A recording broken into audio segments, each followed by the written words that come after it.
every generation, like, they want to fix character, they want to fix movement, they want to fix conformation.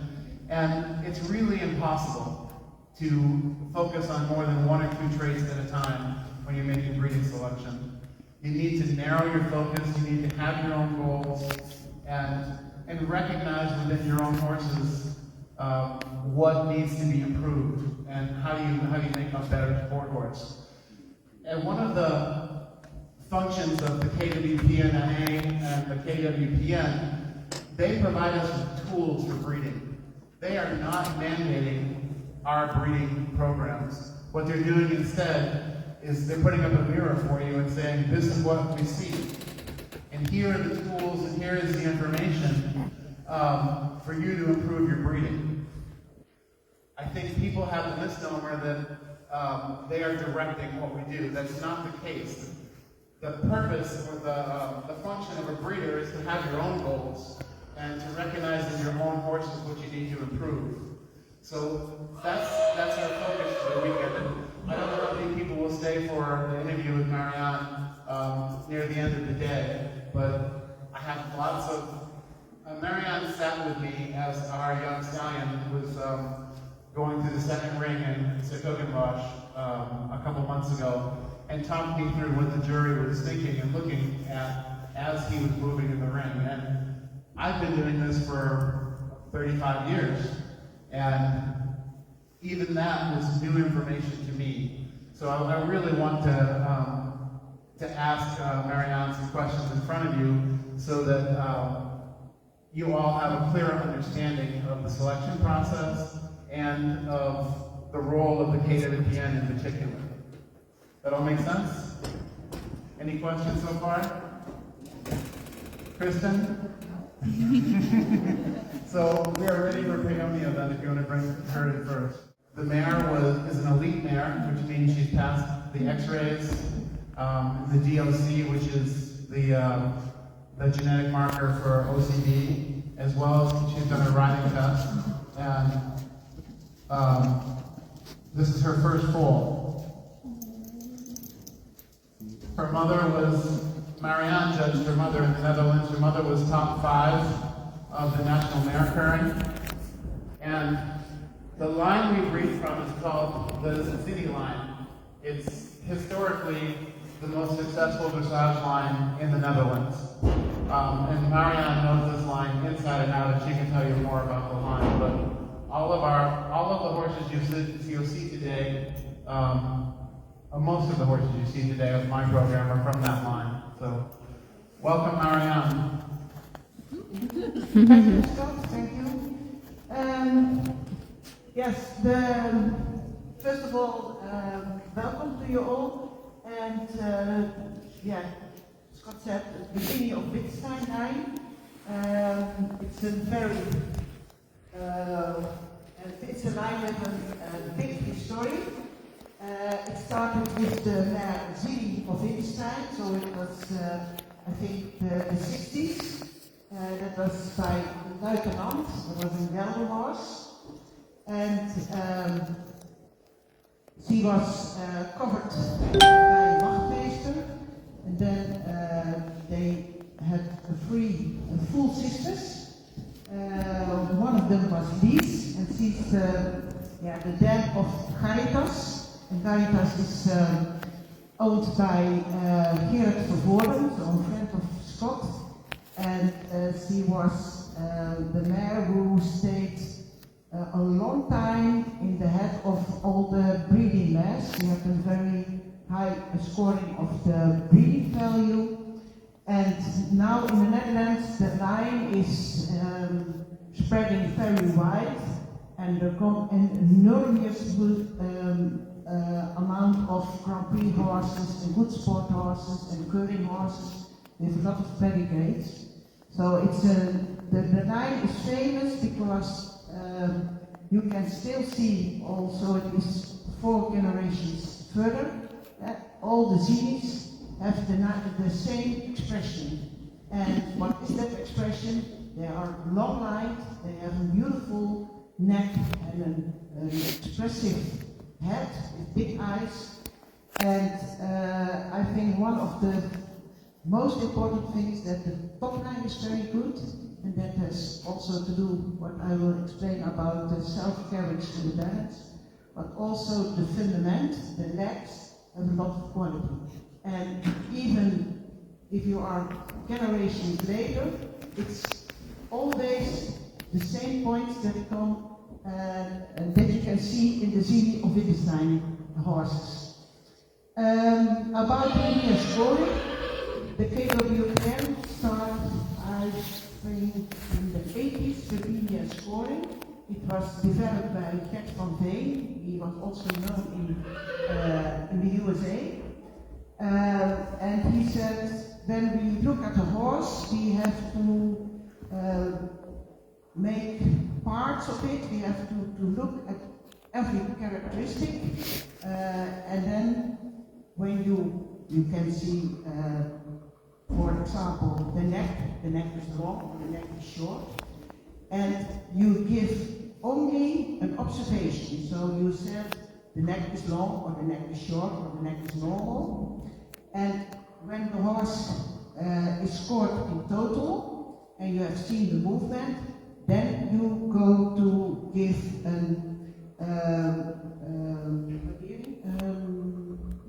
not an observation, but you give the total score. So you give the appreciation. I'm sorry. The appreciation for that horse. So it's important that you can give the scoring for every part of the horse that is heritable. So when we look at this horse, first of all we look at if the horse, the type, has the horse length in the body, so is it a rectangular type or a square type?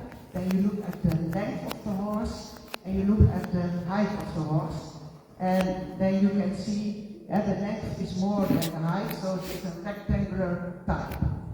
And why is that important? Because we want to have athletic ability of the horse, and then you have to need a little bit more length. When the horse is very short, it's also less supple and less elastic. The second thing what is important to see the horse is the balance in the horse. So is that good? So that every part of the horse suits together. So that when you divide the horse in the forehand, the midsection, and the quarters, the hind quarters, is that 1 to 1 to 1. So that the horse is built in a good, that it suits together. That's also important for the balance. And when and the other thing is that we look at the top line, so we look at the form of the neck.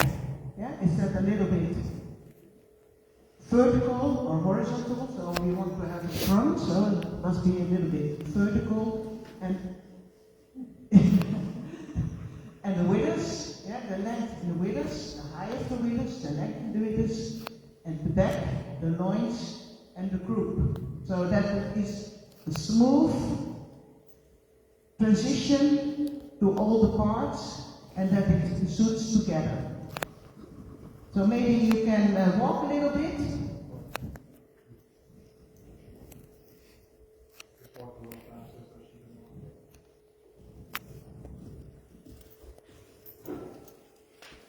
And I think that from the first step you can see that this horse has a very good walk. The walk is through the body, is loose in the body, has a good overtrack, and also good to show the freedom in the walk. And I think that is for a dressage horse very important, that not only the trot and the canter is impressive or is good, but the walk must be good, because that is also a very difficult gait to improve. So, and we all know the concurrence in the dressage sport is very high. So you have to need a walk that is good and that the horse uses the body. Maybe we can trot. You want to let him? Or not? We'll let her loose. We'll let her loose. Yeah, okay. Maybe.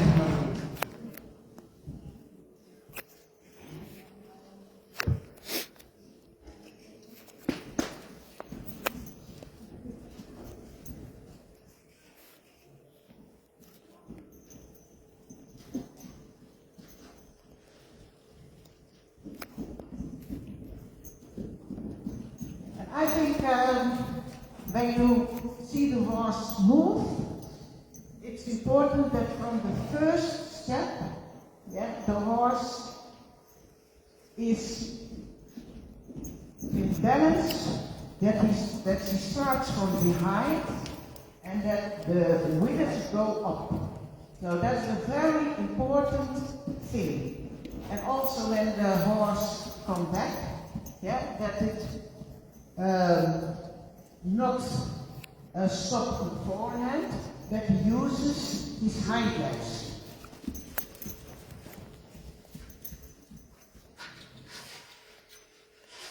And what is also important when you look at the horse, that the horse starts moving, that it becomes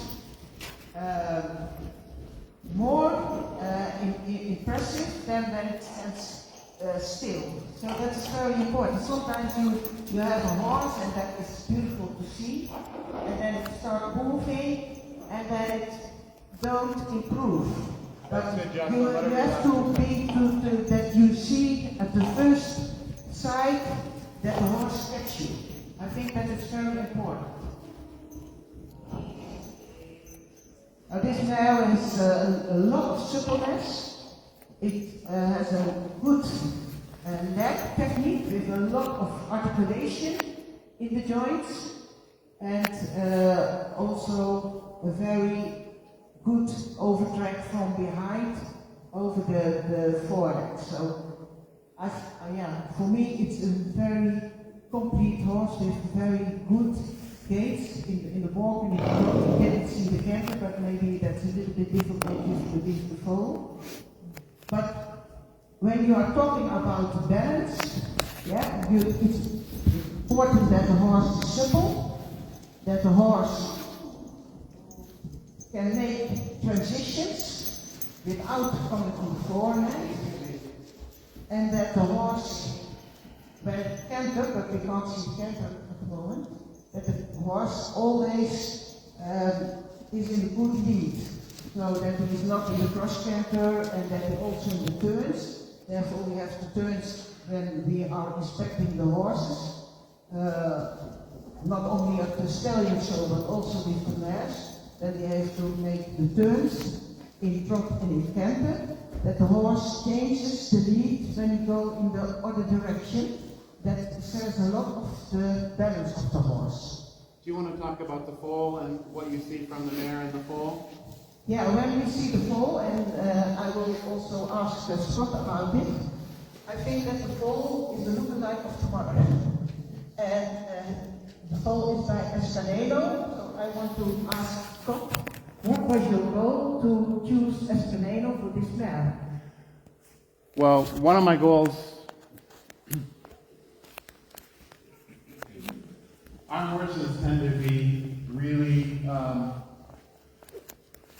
sensitive. I mean, we breed for upper level sport. So I have been focusing on more suppleness and less complicated characters. It's something I've been focusing on, and he's a very supple horse with a very good brain. He also introduces, Escanino comes from the E line, and we're always looking for new blood, for a new, I have a lot of jazz in my pedigrees, I have a lot of totalist in my pedigrees, and my daughter and I actually decided that the E line was something we wanted to explore. So we looked at all of the young E stallions, and our favorite of the young E stallions is Escanino. So that's why we ended up choosing him. He also has a lot of substance. I think it's easy in dressage breeding to breed more modern, and you can lose some substance. So I always am thinking with this mare, I think is a little fine-boned, perhaps. She's a little weak in the pasterns. So I wanted to make sure that we bred to a stallion that had strong pasterns and a little bit more bone. And again, the E-line was our goal, was to introduce the E-line into our program. This is our third Escaneno baby. And our first one was invited to the foal championships in the Netherlands. Our second one was a top 5 baby in North America. And this is our third one. And I think as he develops more, we're going to see better movement because, again, he's been in the hospital and this is only his second or third time loose in the arena here. We've just been hand walking here and letting him run beside. But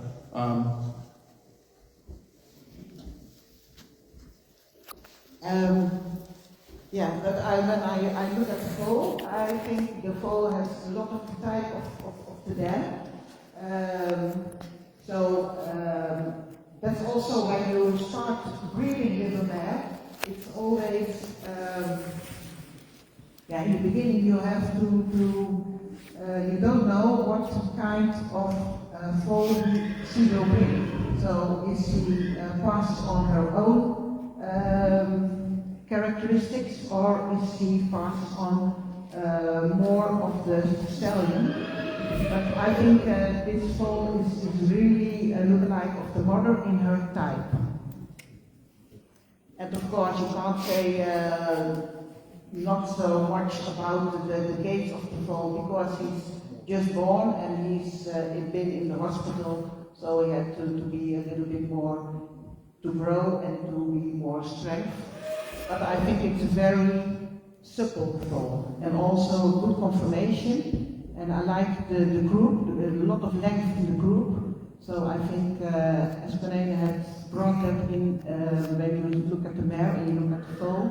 I think the group of the foal is a little bit better as from the mare. And also a very good shoulder. The shoulder that is sloping. And also the withers are very expressive. At the foal, you see the withers are very long, but also good developed. So, I wish him a good future. Yeah. Any questions so far? How would, if you were looking at a jumper mare, what would be different? What characteristics would you like to see different? There are a few characteristics that are specific for jumpers or for dressage. So we want an epic LB also for jumpers, so the length is important. The top line is very important, that it is strong and the connection is good. But the jumper is a little bit more horizontal in the body direction and also in the neck, a little bit more horizontal, because when the horse has a too much vertical neck, it is more difficult for the horse to have a good rounding above the jump. So the jumpers stay a little bit more horizontal. And I think for the jumper, the canter is the most important gait. For the dressage horse, all the 3 gaits are very important. But for the jumper, the canter is specific important, and also the balance for the jumper. So in the canter, they don't need the tendency we want to have in the dressage horse, but the balance must be good, so that also the jumper stays in the good lead, and that they make the changes very easy, suppleness when they canter. So that's the most, the big difference between the jumper and the dressage.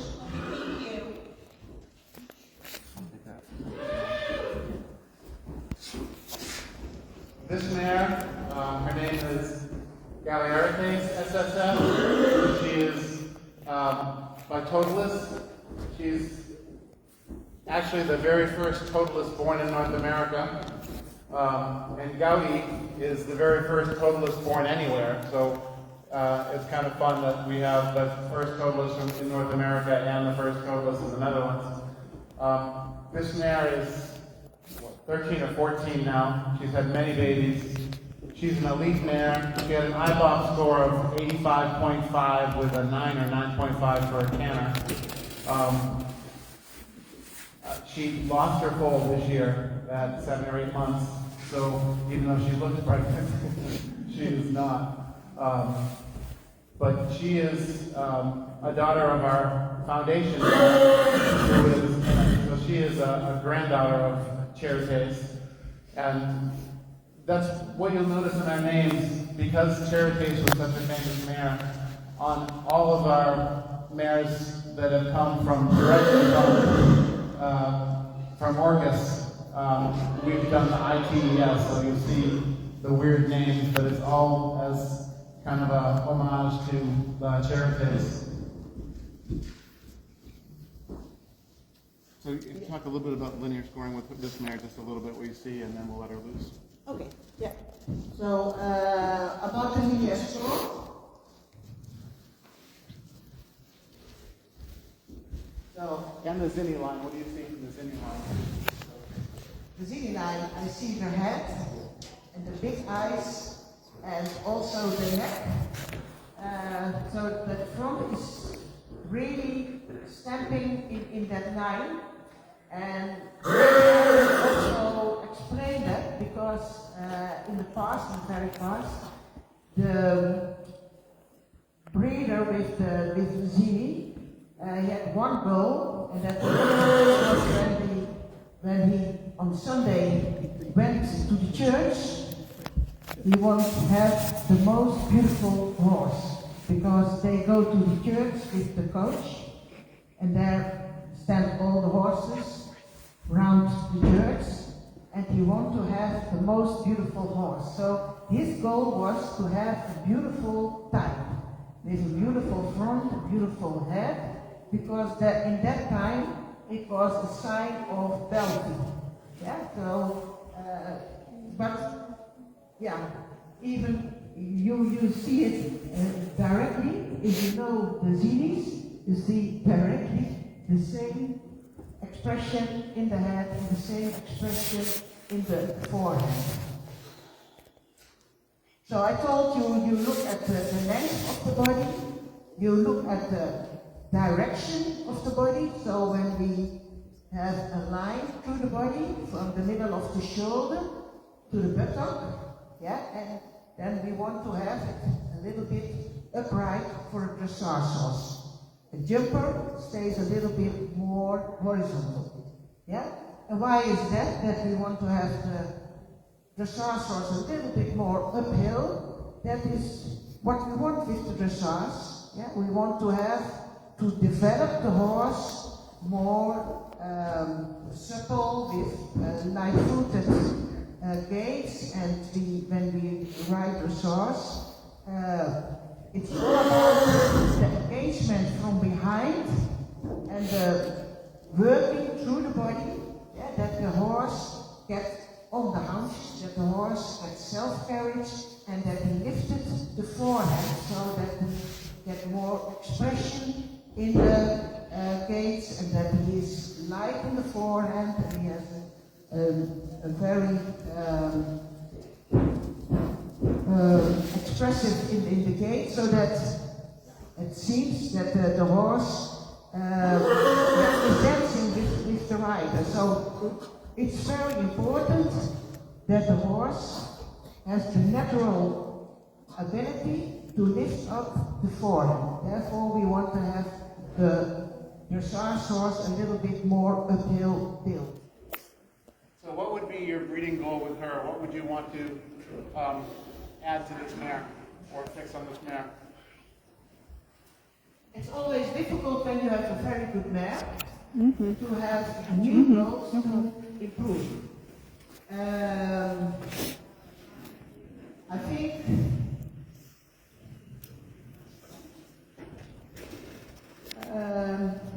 you see a very good shoulder, a see a very good forehand. The withers are very high, maybe a little bit more length in the back.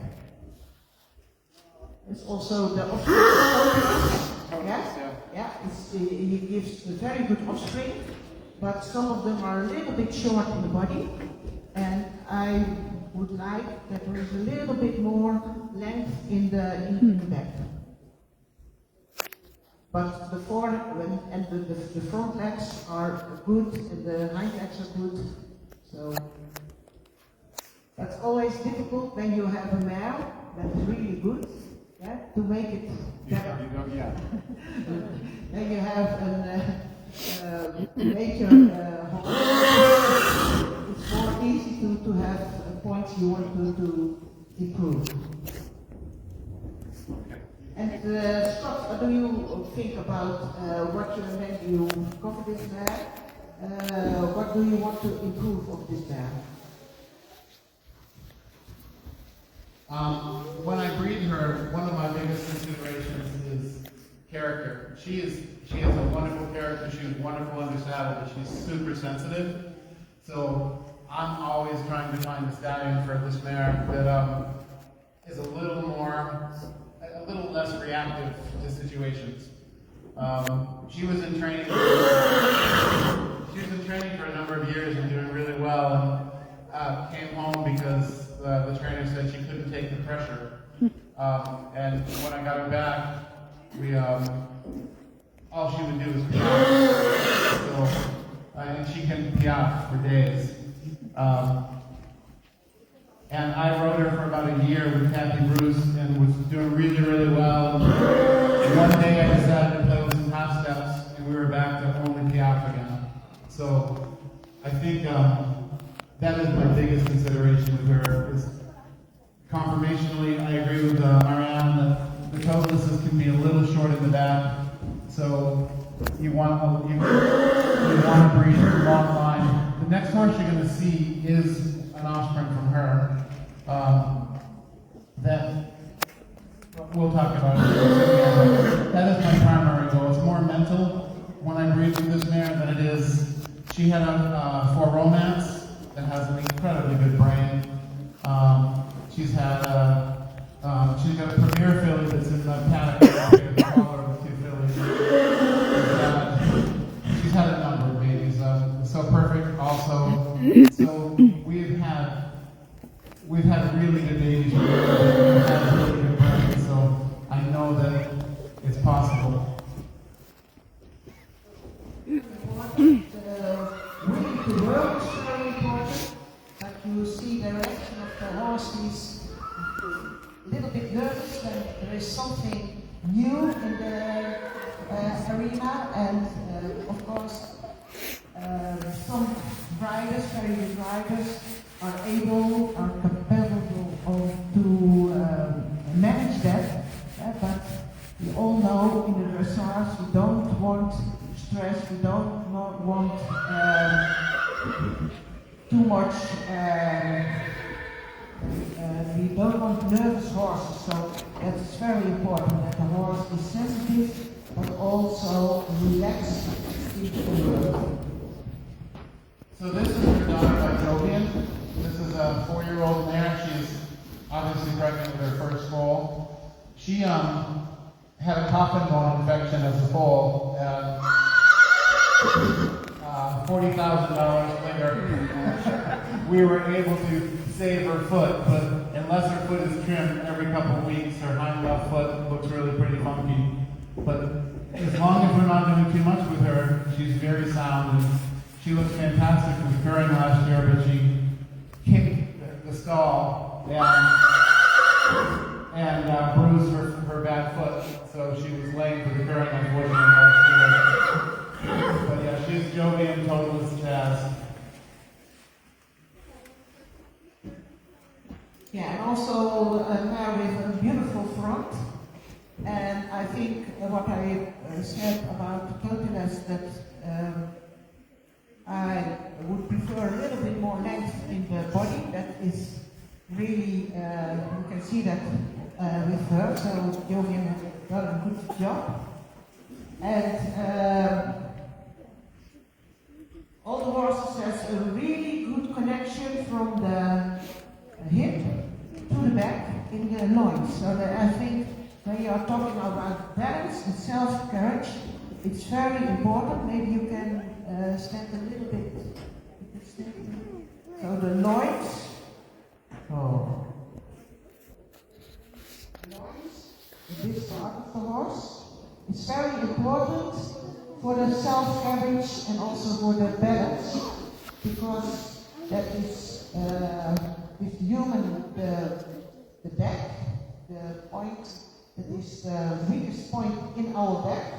A lot of people have always pain in the back, in the lower back.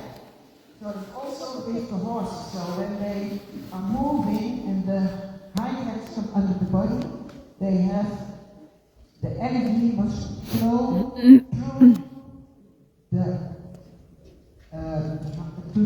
the hind legs, through the haunches, through the loins, back, withers, so on the neck to the pole, and therefore this is the bridge between the haunches and the forehead. So the back is very important, but also the connection in the loins. And I think all the mares we have seen, they have a very good connection in the back and in the loins. So that is a very important thing. You see also the walk is very active.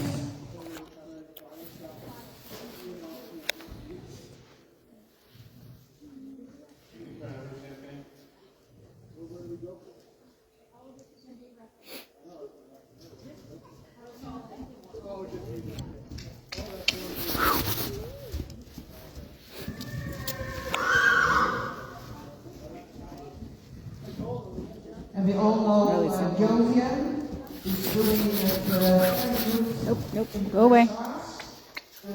He's proven to be a very reliable horse, so I think that is a very good choice of Scott to choose Jovian for the Dotas there to bring in a little bit more relaxed character.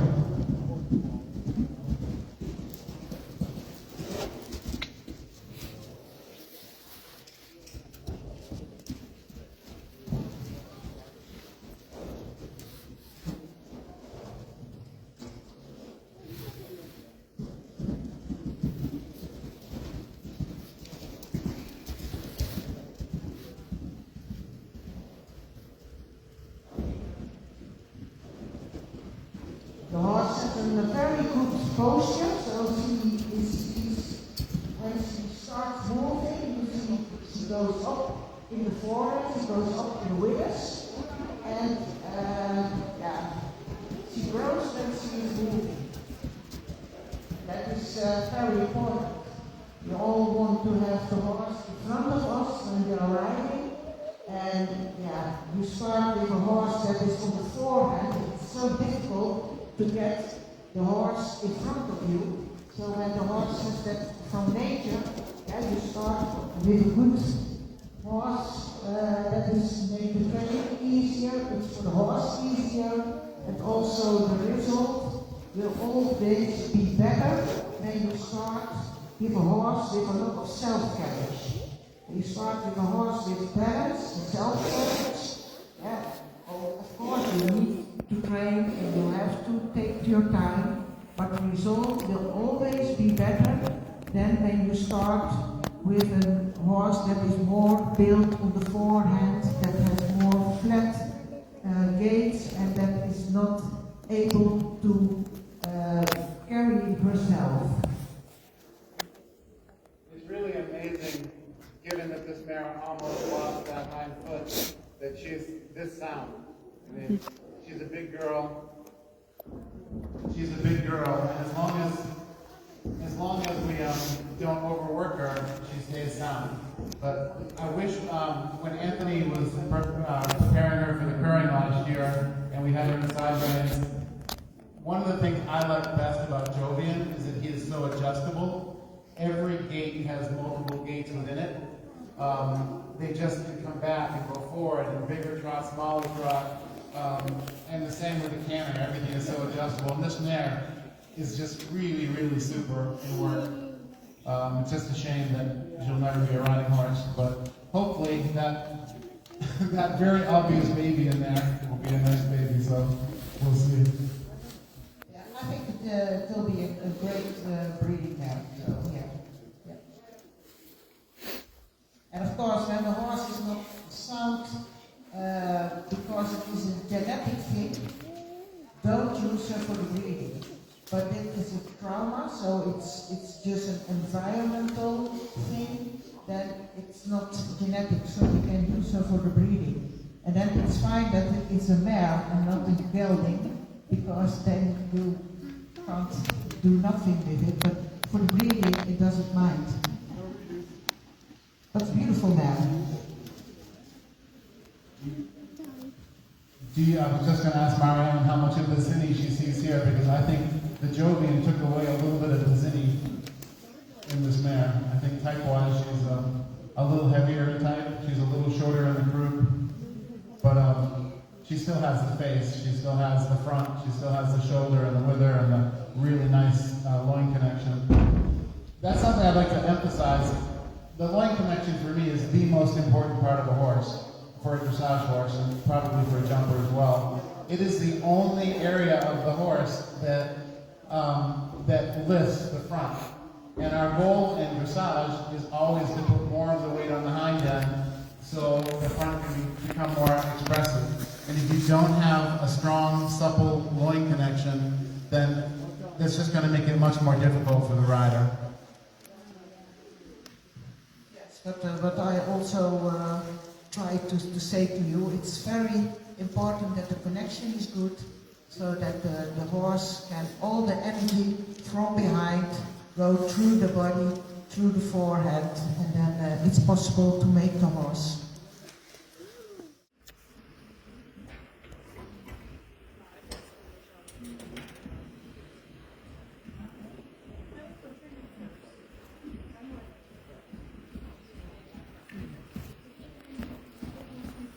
When crossing from dressage with the Dutch harness, you have to keep in mind that the Dutch harness, as Marianne said earlier, is bred solely for its trot. They want to see the action behind, the powerful hind leg. They want to see all of the articulation and the expression in front. And the Dutch harness horses tend to have a flatter top line and a more upright neck. If you think of a Morgan Park horse or a saddlebred park horse, they breed for a flatter top line. So in dressage, when you're looking to cross with a Dutch harness horse, not all Dutch harness lines are going to work for dressage. Macho has lovely conformation, and you can see he's a very uphill mover. He tends to be a little up and down in the movement at the moment, but he's just starting under saddle. I think he's going to be able to come through his back a lot more in the coming months and be able to use that loin connection. He does have a really vertical neck set, but at the same time, his neck rounds over. You'll see a lot of the Dutch harness horses that their head comes up and is almost an underneck, and their head bends down, but it's not over the back and over the neck and through the bone connection. Where, as you can see even right now, he's starting to do that for Aaron. The canter is not a selection criteria for the harness horse. And there are many harness horses that do not have good canters. As we see here, Macho has a decent canter. He's coming under his body really well. It might be a canter a little difficult to collect until he gets stronger and used to being under saddle, but it's a rideable canter.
as you can see, there's a lot of Canada put together, and he's just learning. But like Aaron always says, he's trying, and that's what we really love about him. He's doing his best, and if he asks, he keeps trying. So, like I said, for 4 weeks, there's a lot of movement to put together in his saddle. He's never been taught, in harness horse, when you're showing a harness horse, you don't want canter. He's been taught not to canter his whole life. So it's a big canter, there's a lot of movement. And again, you can see, it's not perfect, but he does his best. So that's again what we're really doing. I think an example of a good crossing with a harness horse and a dressage horse is Tadaris. He was very successful with the USA, with Laolas, and won a lot, so it's possible. But I think the most important thing is that the horse will use the body and be so much stretching the neck more and more, and he's a little bit more relaxed. And I think that is the most important thing, to get your horse more engaged and more collected in the end. And when they are willing to do that, so it's just the time and the training to improve it.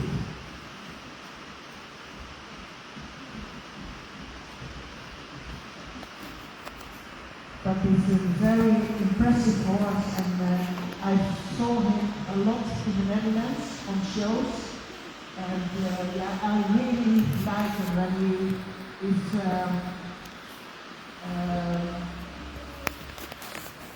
in the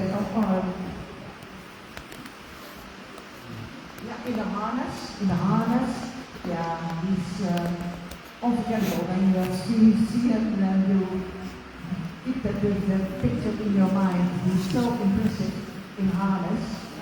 So, but he's now also doing a good work.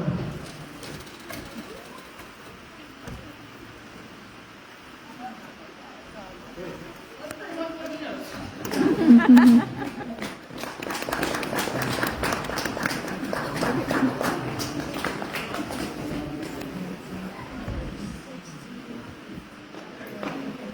A little bit later today, you're going to get to see the Duffy family present Atlee, who is one of 2 living preferent Dutch harness stallions in the world, and they brought him up. He's grandfather of my harness man that you saw earlier today. So, and Jack will get to make his driving debut. Well, not quite. He beat Globetrotter. Oh, okay, He okay. likes to keep that. That's true. That's true.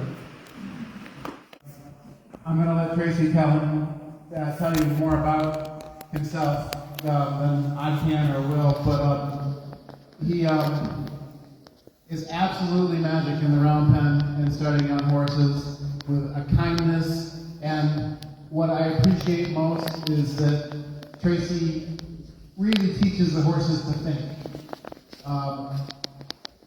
He is never forceful, it's never rough. It's just teaching the horses to think and creating a harmonious relationship between the horse and the person handling the horse. We have learned so much from Tracy, and I'm always really thankful that he's willing to let me use some points in getting here. This is Subaru. Subaru, Kristen, where are you here? Subaru was bred by Kristen and her daughter Allie out of their Grimaldi mare. He's by Winton. He's a 3-year-old. And Kristen and Tracy together have worked with him in the round pen a number of times. 2 different sessions, right? Yeah, last year though. Yeah, last year. Tracy has taught Kristen enough that she's been able to handle the young horse herself, give him balance, do his feet, everything. So he has been round pen in Tracy's system for a couple of years. So we thought, and he's now 3, and it's time to sit on it. So you're going to see Tracy sit on the horse for the first time. So that's what he's going to do in the next hour. Just to tell you a little bit about my program. It's not real complicated. It's just built on trust and confidence and a little bit of time management. So you just take your time and get them to trust you as they trust you. I can work on them, build their confidence in what they're doing, and as far as like today, it's going to be saddling and getting used to the saddle blankets and the bridle, that kind of thing. And we'll just we progress as they progress and relax, I guess I could say. And so let's get started. I usually start out by just, people are nervous right now, so I'm going to start out and just send him around this pen for a while till he starts to focus on me a little bit more than what's going on outside. That way, once I have his attention, then we can start to work together a little bit. Can I borrow one of those ones, please? Just ease him around there a little bit. Thanks, sir.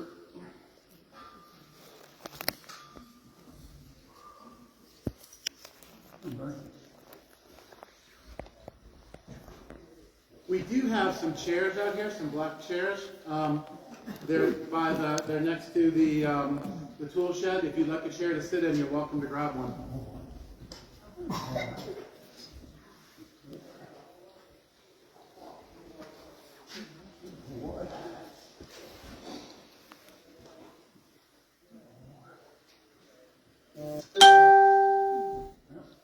Kristen's done a good job. He's still listening. He's really cooperative. Good job, man. Wow.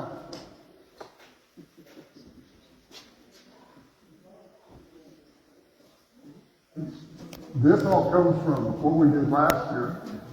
And he's really retained it. He's going to be a good horse. He's really smart. He's retained everything he's learned, and he's real quiet, lets me work around me.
This is going to be the really boring part.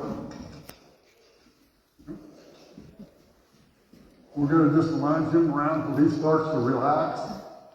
And he'll start to think about me instead of thinking about y'all a little bit. When we can get him to walk and trot around the arena, all the way around him, and where he's not trying to dodge this in, then we'll start to be able to work with him a little bit more. You have to work some of those yah-yahs out of him. Come on, buddy.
scary people.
Making this look pretty easy, but it's because of all the groundwork we did on it previously. You know, he trusts me pretty much for the most part. He's a little nervous, but he's coming around pretty quick here. Still got a way to go. Take a little bit of that energy out of it.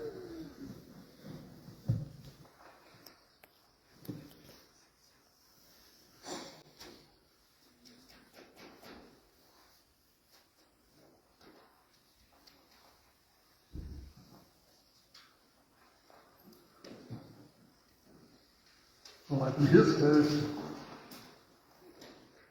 it was, if I hadn't worked with him before, I'd have just kept grinding him until he got tired enough that he just kind of start to ignore y'all and this side of the pen. But speed process up here, this is why I took some lead rope on him, because I knew he'd trust me and we could get to know each other and see that this stuff isn't as scary as we thought it was.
immature.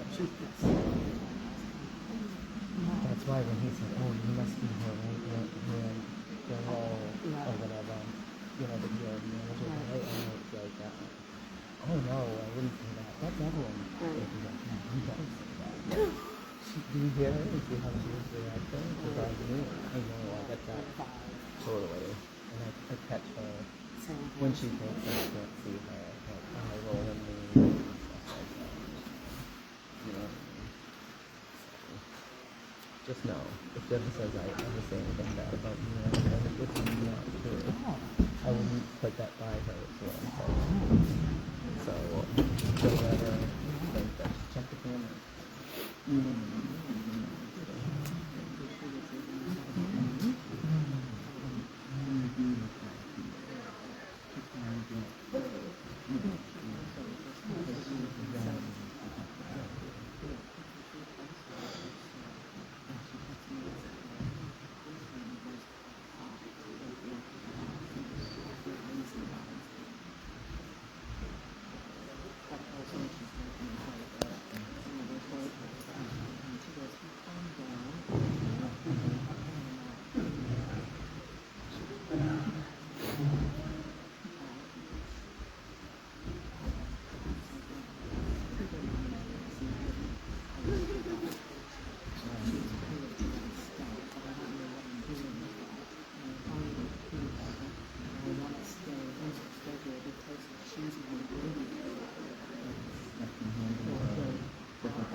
At home, I'd probably take a little bit more time to get on. So it took me 45. You'd be all right. I got on a little early. But I'd usually get just a little bit more relaxed, jumping up and down and around and rolling around on top of them.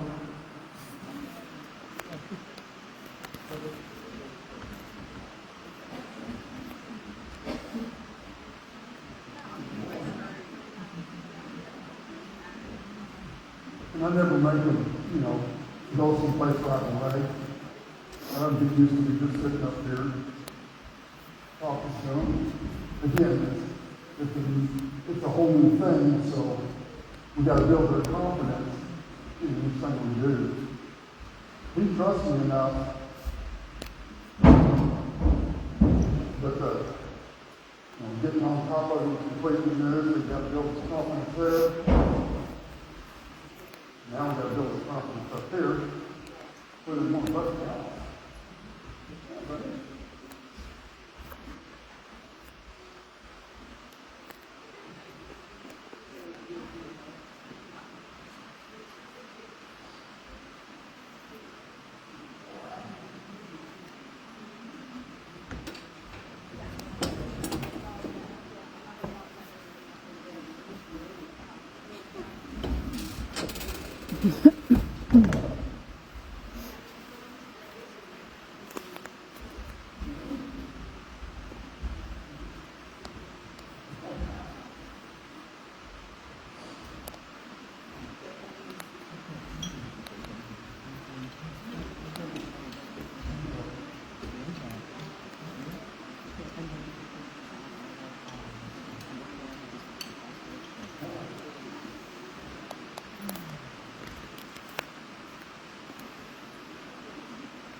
And I don't want you to applaud right now.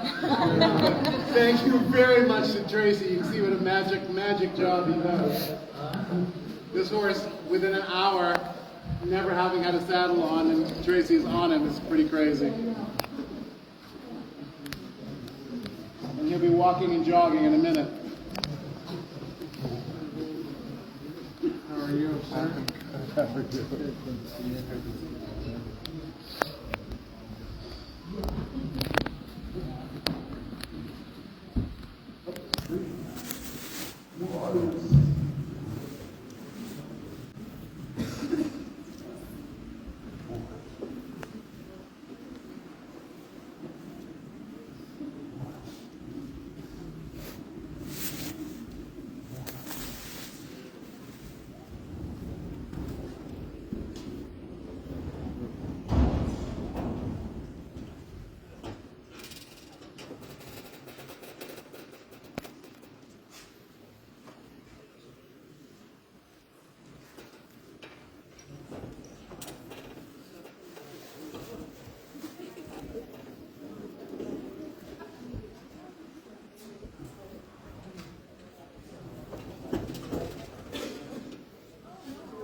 What do you think of my baby horse? Yes.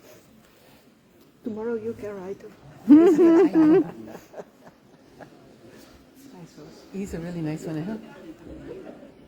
He's doing a fantastic job. Yeah, yeah.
We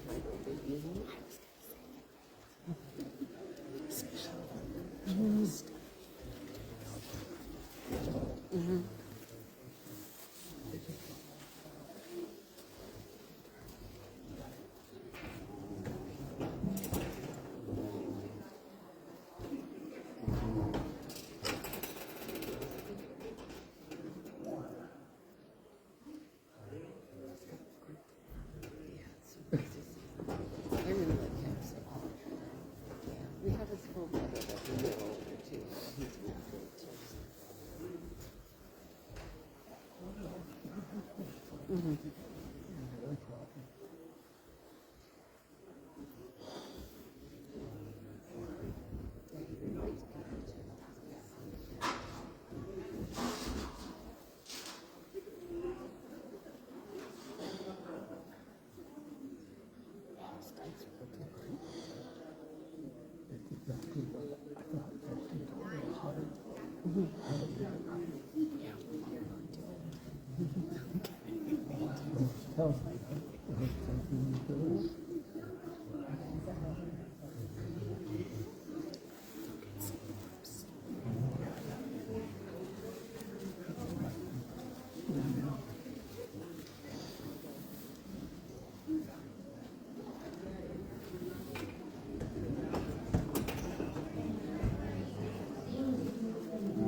I think coming to the stage, a lot of folks think they'll hang on the brain, hang on the face a little too much because they're scared that they're going to run off the butt.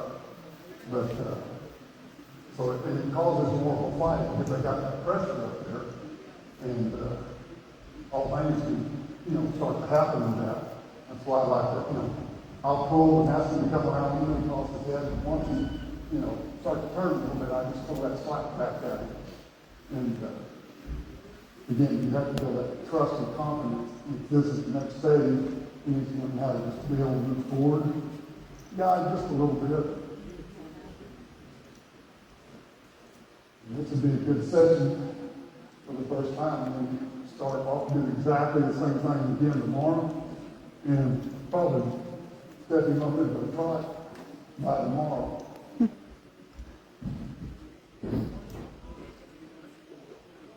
Now, a lot of times, when I have the time, I spend a little bit more time on it in the mornings.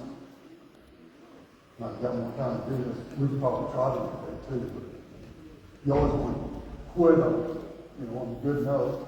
He built his confidence. He's trusting. He's really confident. He's doing really, really good. Really good.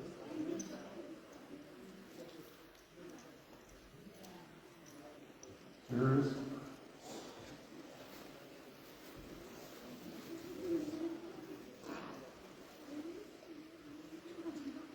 Got it. Broke loose and moving forward now.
Nice job.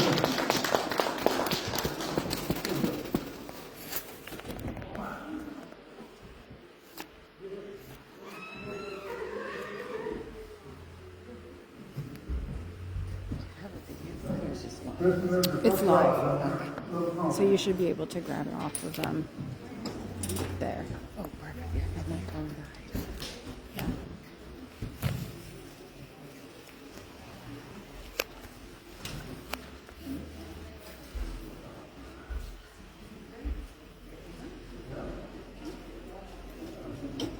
But he still, he listens the whole time, even especially when he's over here, so you can see those other horses.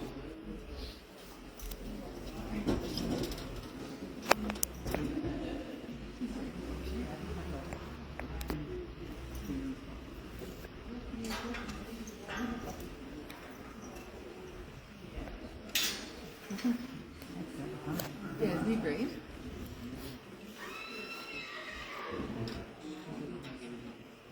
Yeah.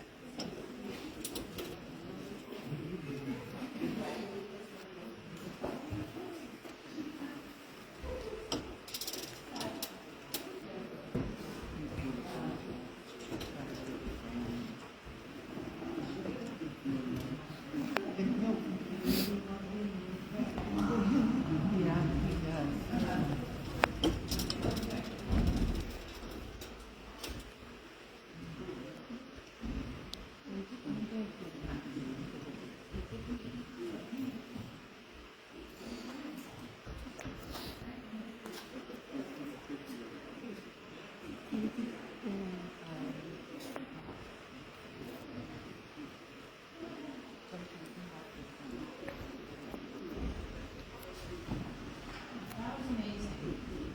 But,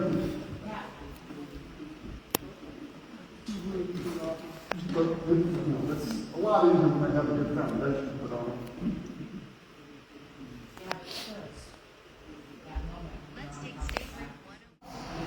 Think forward, so that the horse is forward, that the response of your aid of the leg, and that he thinks forward.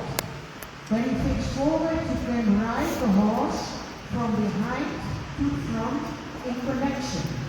So that is also what you have to keep in your mind. Always ride your horse from behind to the front, that you come in connection over the back and through the body.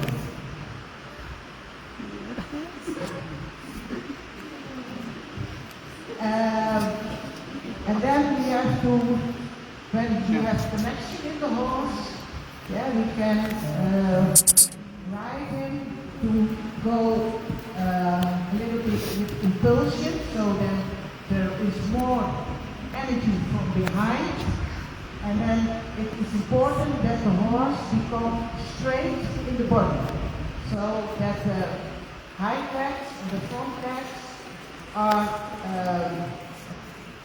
straight, so that the energy can go through the body, and then we come to the collection. That is the last thing of the training scale, and that is only possible when the horse is straight in the body. But this is a novice horse, it is a young horse, so this the first thing is that he learns to distribute the weight of himself and the rider, yeah, in a good way, that he finds his balance. So Scott was also talking today. Balance and self-carriage are important things for a dressage horse. So, and a young horse, when the rider comes up the back, yeah, he needs to refine his natural balance. So, and therefore it's important that the rider, yeah, has a good feeling about the rhythm of the horse, yeah, and about the position of the body of the horse. That is very important to have the horse in a good balance.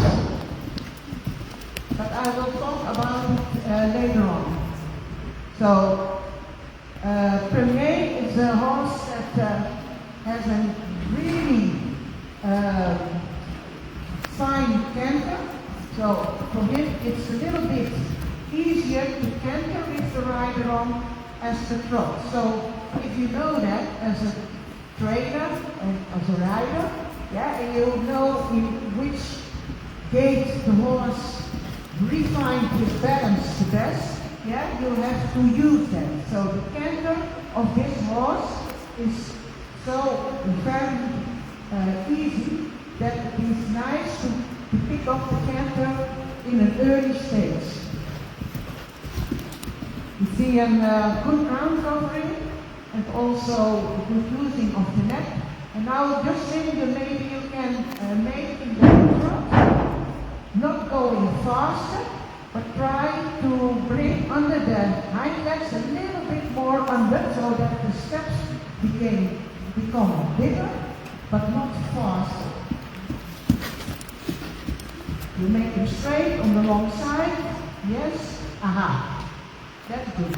So, and try to keep that rhythm throughout the track.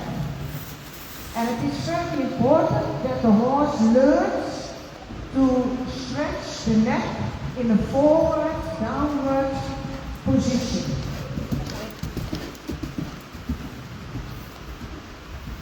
Now also in the canter, yeah, you can give your aids in the rhythm of the canter and you try to stretch the neck a little bit more forward. So you bring the horse a little bit more of neck in the neck. That when the horse stretches his neck, he has to use his back. And that is very important that you learn the horse to use the back, that you use the loins, because then it's able to bring over the energy from behind to the front. This is very nice. It's also a very nice rhythm. So maybe you can change rein. And now in the trot, try not to go faster, not to go faster. So you still keep the contact. And then you try to bring the contact a little bit more. Yeah, that's what I mean. So that you bring the neck a little bit more forward, downwards. So, and that's very nice. So, and it is not about difficult exercises. It's only that the horse learns to use his body and that he is distributing the weight on all four legs. It's very nice, Justin. Yeah. Also in the left canter, don't bend the neck, keep him straight. So that's very nice. Then you can soften the inside rein a little bit. Yes. That's very important, that the inside rein is always soft. So you can lead them, you can help them in the turn, but you have to give your inside rein so that the hind leg, inside hind leg, can come under the body. And I like the way of canter because he's using his body, he's using his whole, in the whole movement, you see that he is very loose. Okay, maybe you can transition to the trot. And maybe you can stretch him a little bit more in the neck. Yes, that's nice. So, he's very obedient also to the rider, so that is of course very important. The horse learns and that you as a rider are consequent, yeah, and that you feel what is necessary to your horse. Then you can make a transition to the walk and take a little bit of pause. So that's also important that the horse, that you in the training have moments of relaxation, so that the training is not too long, so that is very important, and that you take moments of walk. So, and the walk is very active, good overdraft, and also nice in the contact, so he's bringing his neck forward, downwards, so that he is come over the back. So, and then he is a little bit in a hurry, just try to sit and make him a little bit more relaxed. Yes, okay.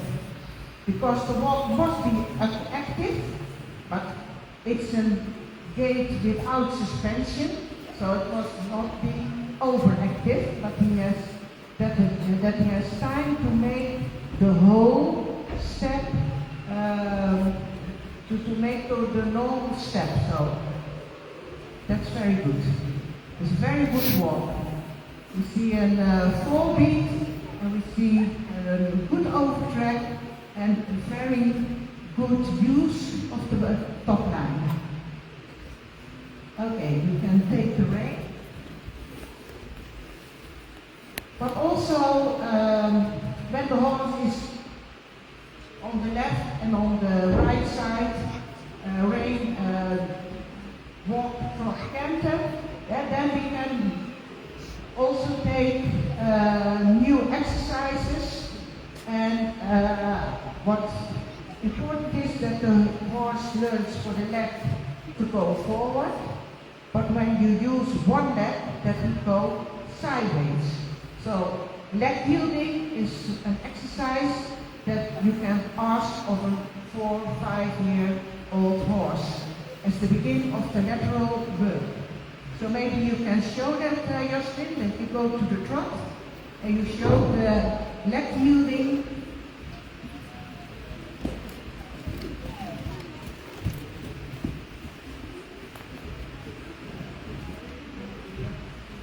And in the leg yielding, it's not about the bending, it's not about the bending in the body, so the horse stays straight, the shoulder is a little bit in the lead, but the horse has to learn to go sideways, forward, sideways.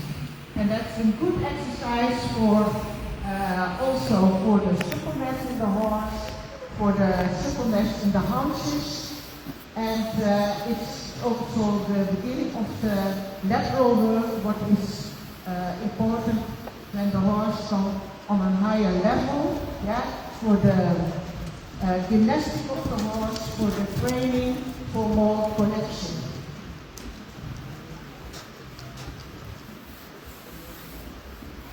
And you see that when we go sideways, that the rhythm stays the same, and the regularity stays the same, the contact stays the same, so that is very, very nice to see. And when the horse learns to, for the leg yielding, then it's also for the bending. Maybe you can make a big circle, just it. And when the horse has learned to go sideways for your inner leg, you can also ask a little bit more bending on the circle, so that you can push the inside hind leg a little bit more under the body, a little bit more under the center of gravity. Maybe you can do it the same on the left rein. That's also important that you often change rein so that both sides are equally trained. That's very important, and that you as a rider always try that on every side the feet is sit, not too fast. Maybe you can a little bit slower, okay, and keep the hind legs active, but not too fast. So that the horse is not running, because when the rhythm is too fast, yeah, you push the horse on the forehead. So he has to keep his balance over 4 legs. And when you go too fast, yeah, then the horse can't keep his balance and you go on the forehead. And that doesn't, that we don't want it. So maybe you can make another circle, yes, and you try to push the inside hind leg a little bit out, and then you prepare him for the canter. That you can make a good transition to the canter. Yes, very nice, good transition. He starts in the hind legs, he's really nice in the top line. And you see the horse doesn't need speed in the canter to have a good jump. And that is a sign of good balance. When the horse is running in the canter and he goes faster and faster, then it's a sign that the balance is not good. But you see the horse don't need the speed and he is a very good rhythm of the canter. It's very nice, good. And now we will see that also on the other rein. So change rein. You make a transition to the trot and try to keep the balance in the trot. Not too fast, not too fast. And therefore the 8 is your seat. It's a half halt on the rein. Yeah? And sometimes your voice 8 is also a good 8 for the young horses. Yeah? When the horses know your voice, yeah, it can help you to give small aids. Yeah? That the horse, when you say whoa or you click, yeah, that you don't need big aids for the horse to be, that the horse know what you need. Also in the left canter. Very, very nice canter. And I think for a good dressage horse, of course you want to have 3 good days, but when you have a good walk and a normal trot, what is in a good balance, and you have a good canter, you have a good dressage horse. Because the trot, then the horse becomes a little bit more collected, when the training is a little bit further, yeah, you can make the trot. When the horse comes more on the hind legs, yeah, you can get more lifting in the shoulder and more lifting in the foreleg. But the canter and the walk are more difficult to change. So the walk and canter, I think that are the most important gates for a dressage horse. And of course, the trot must be good, yeah, but not exceptional. Okay, very nice, Jocelyn. Maybe you can try, then you make the reins a little bit shorter. Yeah, I want to have a little bit more trot. And then I want to try to you that you, on the long side, you make a few bigger steps. So you give a little bit aids from behind with your leg, and you help the connection. Yes, okay. And now we are a little bit smaller steps. Yeah, and try to keep the flexion of the bone the same. Yes, okay. And now you see that he gets more suspension in the trot. So you can develop the trot very easy. When the balance is good in the horse, you can really develop the movement. Okay, Maya, I think we need to move on to the next horse. Yeah, okay. That's really nice. Yeah. Okay. Maybe you can walk and give a small applause. We see here a 4-year-old horse and the rider, they don't know each other, they have just ride 4 or 5 times, I think. Yeah. And you see how concentrated the horse is on the rider. So it's amazing to see that the horse is so willing to do it for the rider. And of course the rider is too. Okay, thank you. Good boy.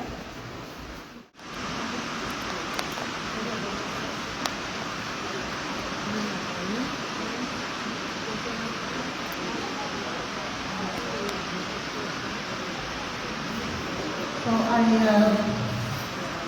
in my opinion, is the work on the launch and now on the double line is also very important for young horse because you can work the horse without sitting on them, so it's more easy for the horse to use the back. And it is also for more variety in the training, so you want to train the horse, but you want to do every day the same thing.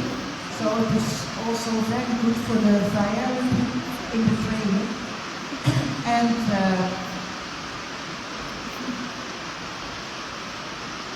the principles are the same. When you are lunging your horse, you want to have that the horse is loose in the body, that he becomes relaxed, that he is on the edge, and when you are launching, you work also that the bending is good, the rhythm is good, that he is in contact. So the training is the same, it's just another manner to come to the same result.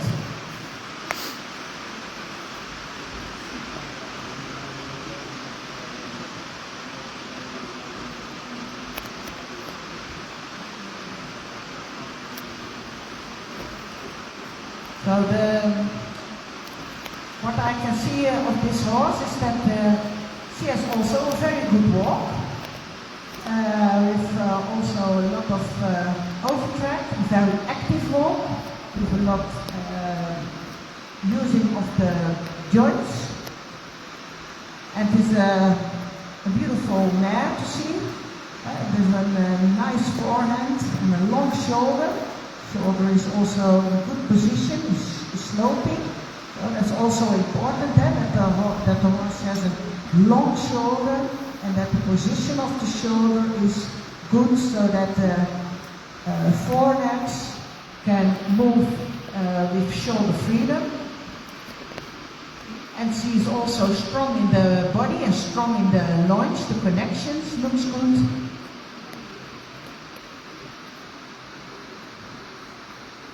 And for the riding horse, it was also a very important thing for the rideability is the head-neck connection. So that the horse has length in the pole and has space above the jaw so that he can easily flex the pole. That is very important for the contact when you are riding the horse. You want to have a light contact. And every rule said that the pole is always the highest point of the front. So it's very important that the horse has a good head-neck position.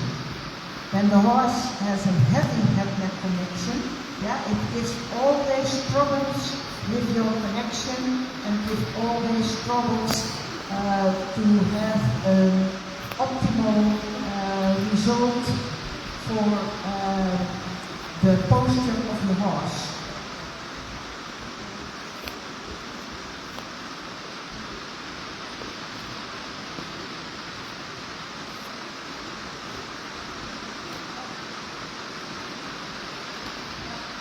You see that the horse is not fully concentrated on the longer, on the longeur, but then it is important to make transitions, what she does, to get the horse more concentrated on you. And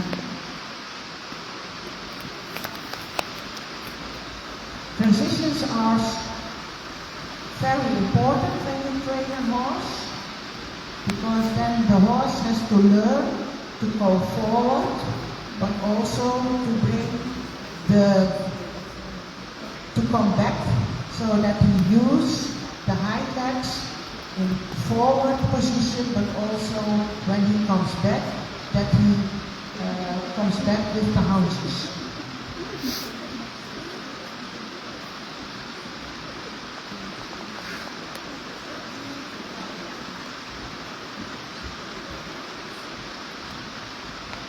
What I like with this horse is when he starts moving, he begins in the hind legs. That's also very important for the engagement from behind, for the self-carriage of the horse, that the hind legs are under the body. And every time when he starts moving, from the walk to the trot, you see that he starts in the hind legs. So that he is not pushing, but carrying in the movement.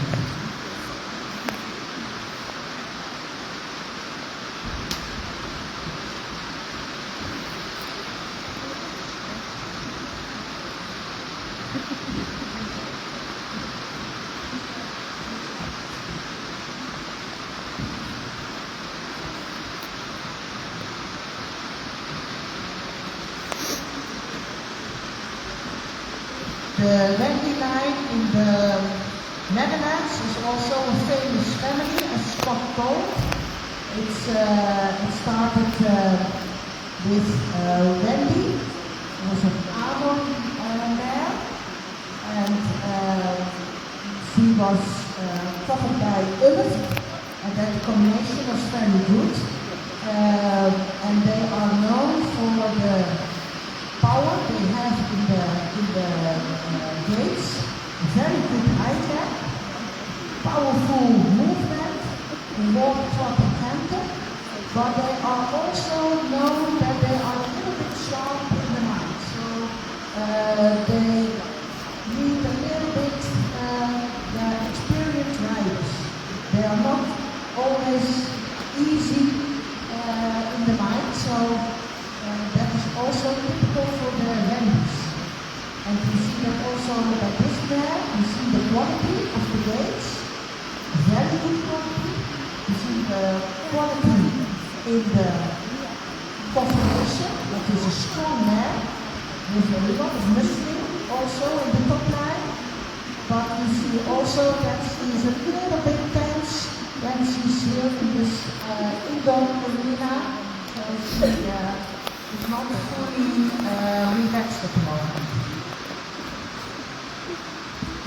And if you're aware of that, and you know that, it takes a little bit more time. So, and that's important, that you have to take in account what are the positive things of my horse and what are the negative points of my horse, and that you take time and that you have the good skills to improve that.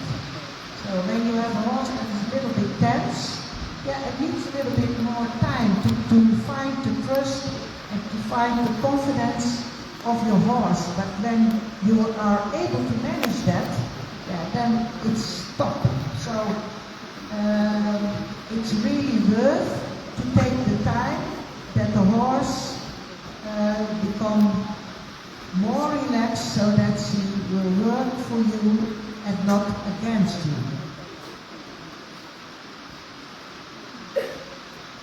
But I like her gaits and I like her confirmation.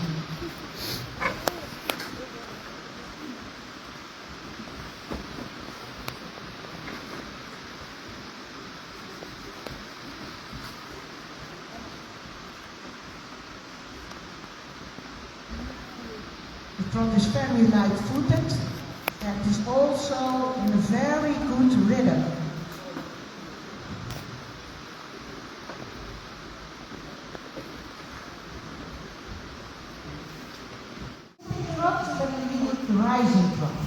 so that it's easier for the horse to stretch the neck. Yeah, that's better. That's better. Yes. Okay. So that the neck is not too high, because then he's a little bit tight in the back.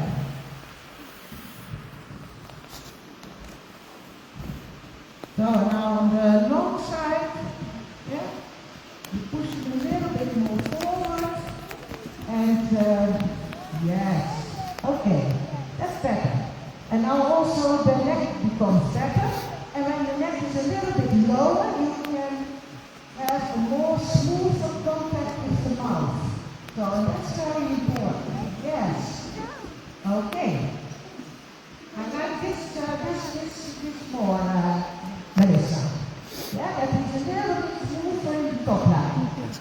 Of course, go ahead. So now we can also go to the canter and try that also in the canter. A little bit more forward, a little bit more ground covering, and to ask the horse a little bit lower in the neck. So that is more stretching. Yeah? Okay. Yeah, that. Now you try to keep the canter. Keep the ring. The rhythm must be the same. Oh yeah. Okay. That's better. Try to keep the canter. Yeah. And when he's a little bit stiff in the body, yeah, you can also in the canter lift your seat a little bit so that you have more relaxation in the back. Yeah. Okay. That's nice. Yes. Okay. That's nice. You feel that the canter is now a little bit more rolling. Yeah? Okay. So now you make a transition back to the trot. That's nice.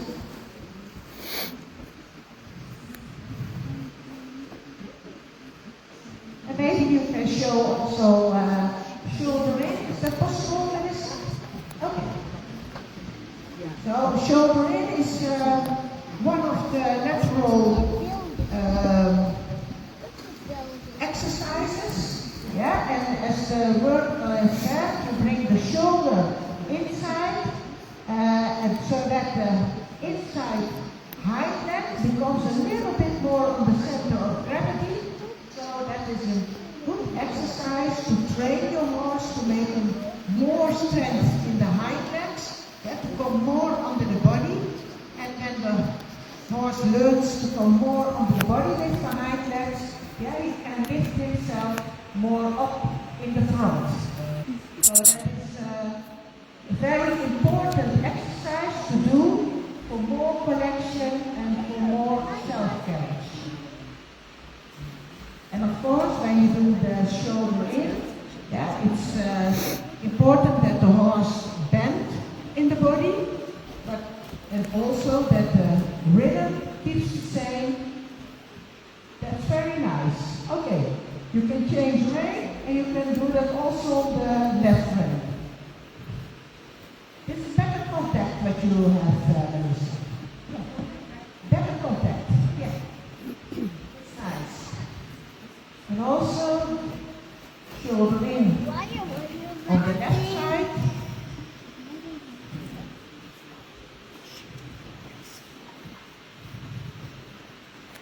Yeah, you can have a little bit more on the track with the hind legs. The hind legs stay on the track, and then with your outside rein, bring the shoulder to the inside. Yeah, that's better. Okay. One more time. From the corner, you bring the shoulder in, and you push the inner hind leg under the body. That's nice. Okay, that's good. And we see that the horse becomes a little bit more relaxed in the body, and that also the steps become more supple and with a little bit more ground cover. Melissa. What exercise do you want to show to us? Yeah, the half pass. Okay. And then it's, I think for the audience, it's important that you start on the other side. Yeah, the half pass is also a lateral exercise that the horse bends on the side where he goes, and then he goes forward, sideways.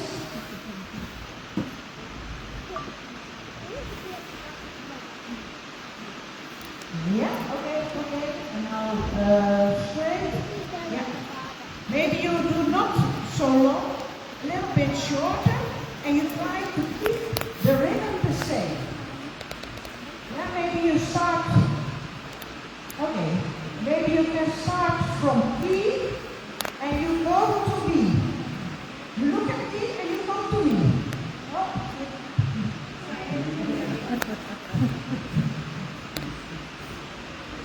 Then you start at E in the corner and you ride to B. So you have a point to start and a point to end. That's important. That you, as a rider, know where you're going. Yeah, okay. And now a straight line forward. Okay. So that the horse moves in the direction where he is looking at, and that his outside legs come over the inside legs. Maybe once again from the F to me. You look at me and you look at me. Here. Okay. Yes. And you keep the horse forward. That's nice. Yes. Okay. And you go forward. That's a nice exercise. Okay. You do it very well. And you see how easy the horse goes cycling. So it's nice. Thank you, Melissa. But we want to show us there more because I don't know the combination. I don't know what your good things are.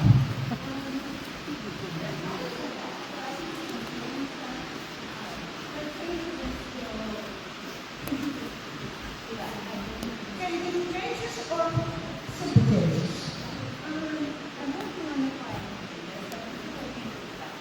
Okay. Then you do a simple case. Yeah? So when you go to the third level, the new exercise is changes. So that he goes from the right canter to the left canter. And that's a difficult exercise. And to learn a horse that, it's important that you first do the simple changes. So that is canter, walk, canter. So when you come from the left canter, you walk, and you do the right canter. So that are the simple changes. And they, yeah.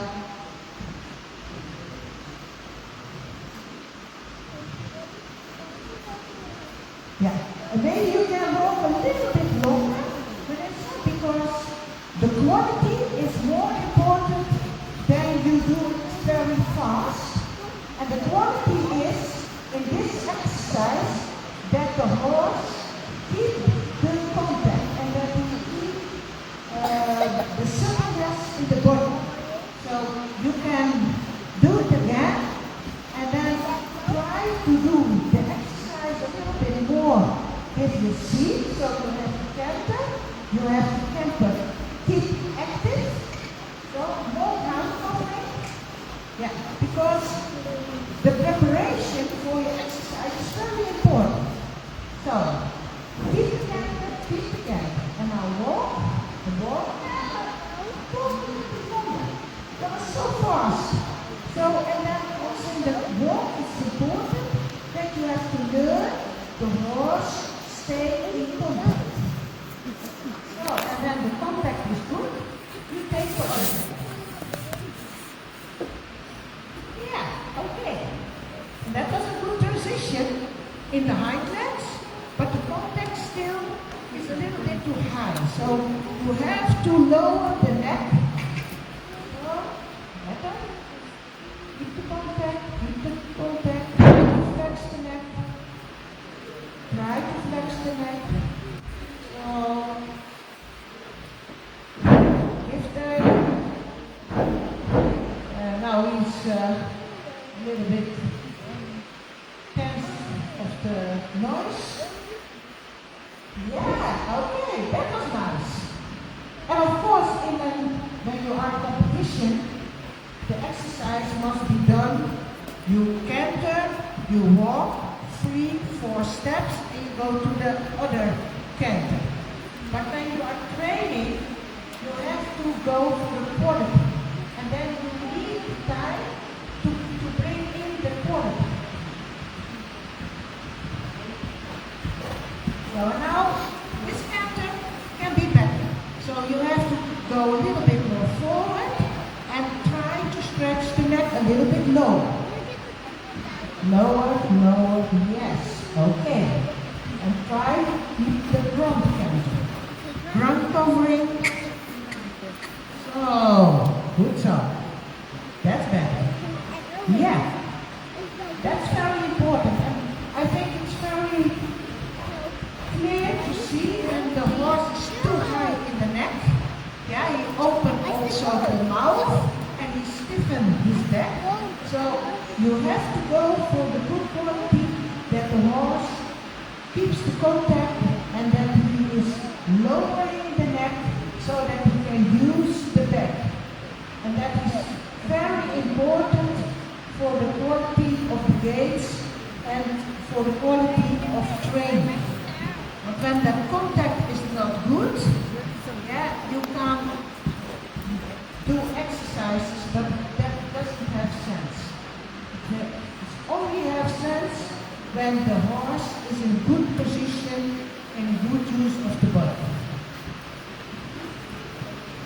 Okay, maybe you can trot Melissa, and maybe you can also show that the horse follow your hand and you ride him to stretching. That's always the basic of the training. Yeah, that's nice. I like it. Yeah, because now we see more suppleness in the horse.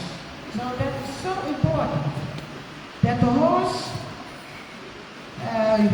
is through the body and that he uses his body and that the gaits are supple. Melissa, when you are riding, what is your feeling when the neck is so high and what is the feeling now when the neck is stretching? Can you say the difference in the gaits? Yeah, it feels softer. Yeah, and it feels more fluid. So I can advise you, train your horse more like the last few rounds and not too high in the neck. Yeah, because the horse feels better when he is lowering the neck and when he is using the body. Yeah? Okay, thank you.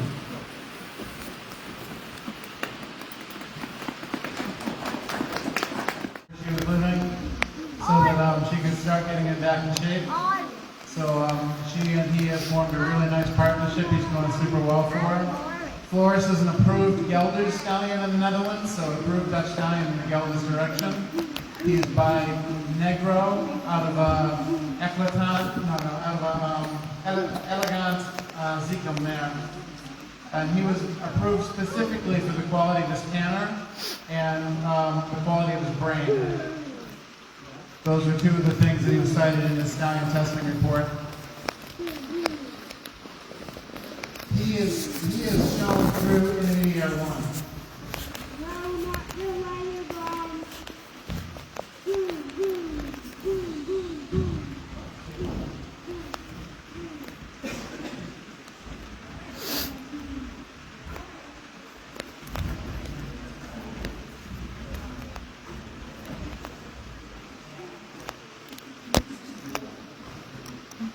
So he was trained passed to the 4th level.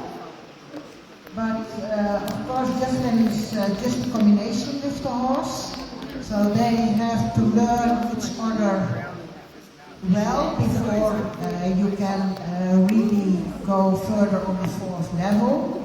And Jocelyn has been also had an injury last year, so she has a long time recovery. 6 months, and she's just in the saddle, and also Florence is not trained all the time, so, and that can happen, and that it's always important that you take time to train yourself up, but also the horse. So it's not possible that you are on the level when you have rode, you didn't ride for a half year, and you go on a horse and you ride as you did before. So it's very important that you take the time and step by step you train up. So today I think it's most important that you have the feeling that the horse is confident and that you are confident and that you have some tips and tools where you can go further in the training.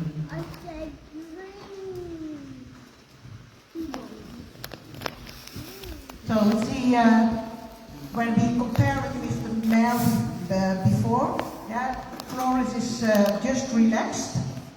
Yeah, and he is walking really well with a good use of the body, also a very good walk in the forebeat, so that the hind legs and the forelegs are well working together and with a good overtrack.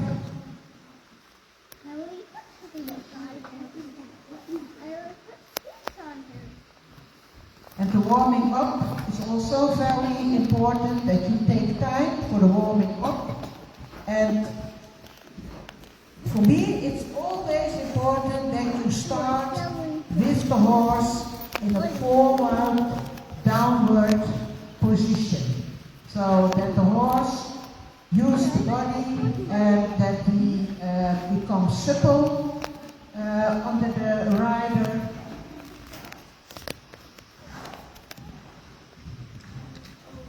That's a nice start, Justin. So it's a total other picture as the right before. You see a horse that is nice in the contact and also very relaxed.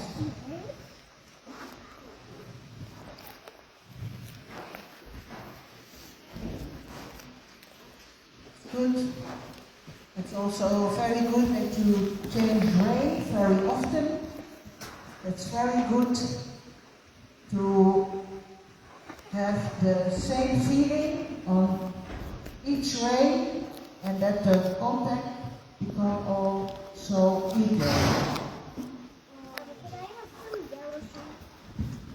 Very nice. You can make also the transition to the canter. And also in the canter, a forward, downwards position of the horse.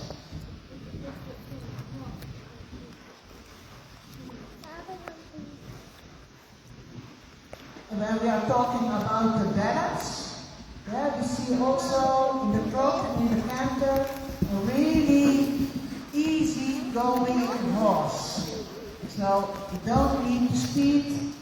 It is nice in the contact, it's light in the contact, it's using the total neck, and therefore you see also in the hindquarters, you see all the muscling is dining. Yeah, dining is working, so it's not stiff, but it's supple.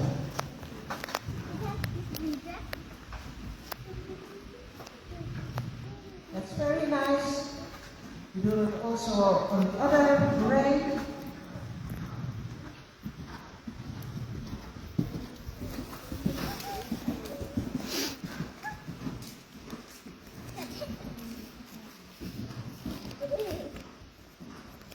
Just to the trot.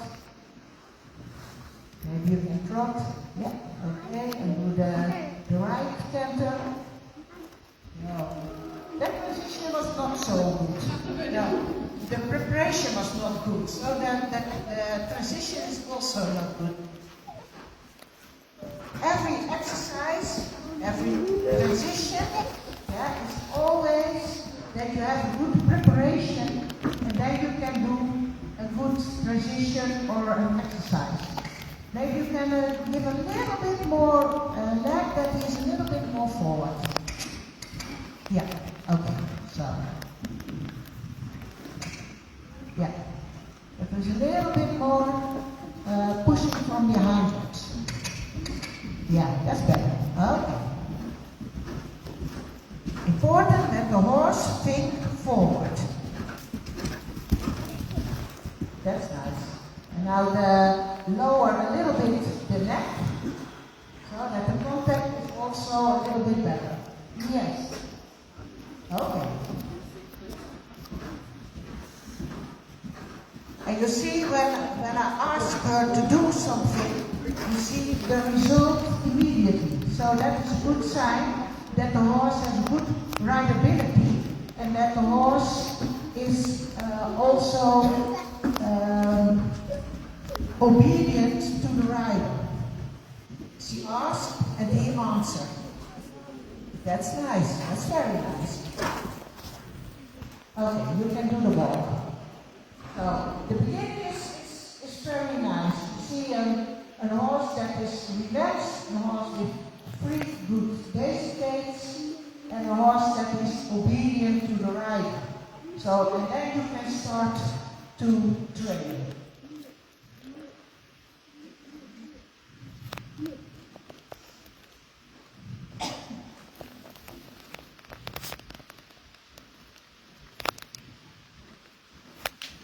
So you can shorten the reins. And then we start in the trot, Jasmine.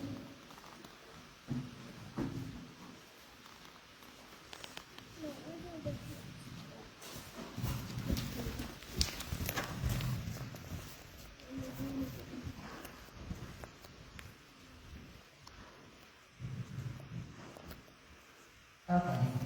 It's a nice rhythm.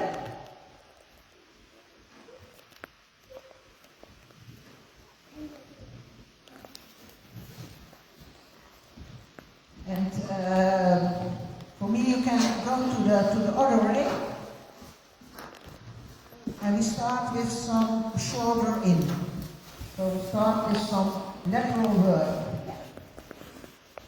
and that lateral work is not only on that the exercise is asked in the third and fourth level, but it also helps for the horse to become more engaged from behind. So the hind legs must bend a little bit more, must come a little bit more under the center of gravity. So, and that makes the horse a little bit more engaged from behind. And that is important for the self-carriage and for the posture of the horse. That's very nice. Okay.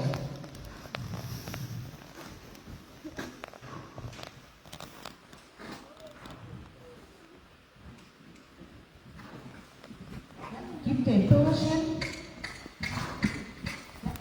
Maybe you can, when you do the shoulder in, keep a little bit more impulsion so that the horse can get a little bit more in front of you. Yes. Okay. That's nice. Yeah. Okay. Okay. We go to the other way and we do it on the other side.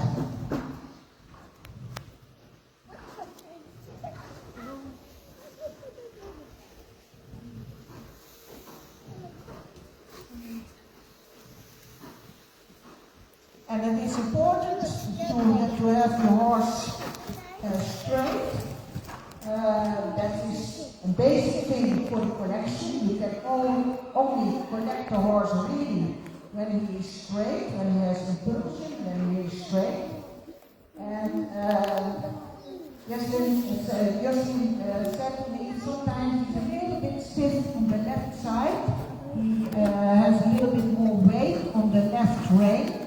So that's a point that needs a little bit training, so that you often flex the pole to the left side. So he's doing it around there. It's a very good exercise, because then you bring the shoulder in so that the hind legs become a little bit more under, and you flex the pole to the left to make him a little bit more soft on the outside rein, so that he's not pulling in the rein, but that he is chewing on the bit.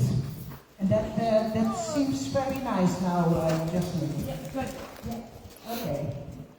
And now you can show the half pass. And yeah.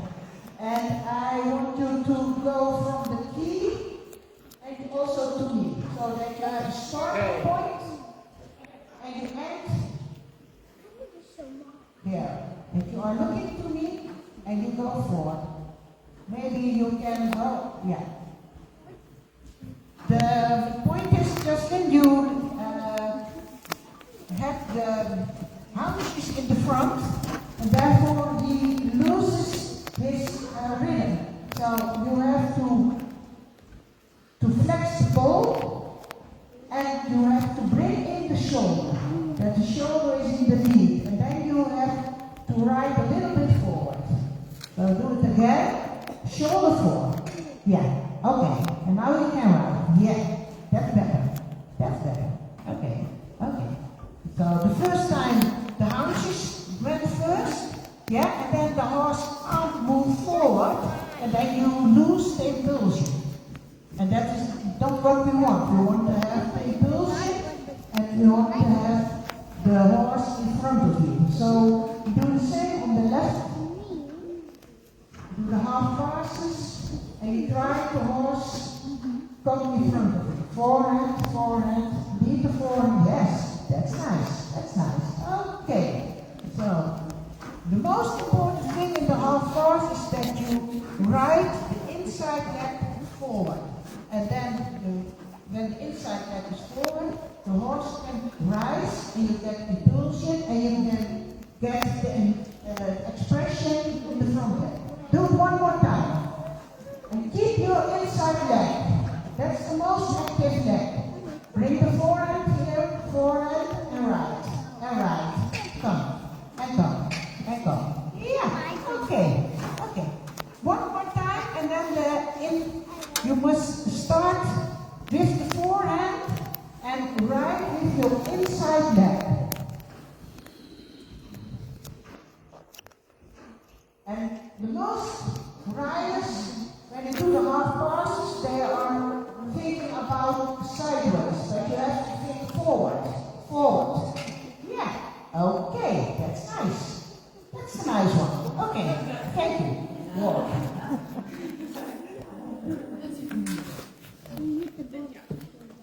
So in the walk, of course, it's time to relax a little bit, but not for the rider, only for the horse. So you keep the attention of the horse, that the walk is good. With a smooth connection, so the horse can bring the neck lower and longer, but the rider always keep attention of the horse, that the walk is good, the walk is active, and that the horse keep concentrated also on the rider. That's nice. Very good.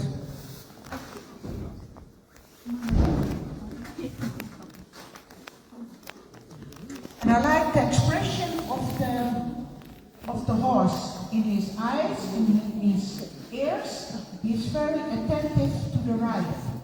And I think that is also very important, also for the rider, that you have the feeling that the horse is concentrated on you. Okay, we do some cattle work. And before you start to canter, Jocelyn, the preparation for your transition is important. So you bring him in shoulder in, you make him a little bit attentive, and you try to make the transition forward so that he is going smoothly to the canter. Yes, okay.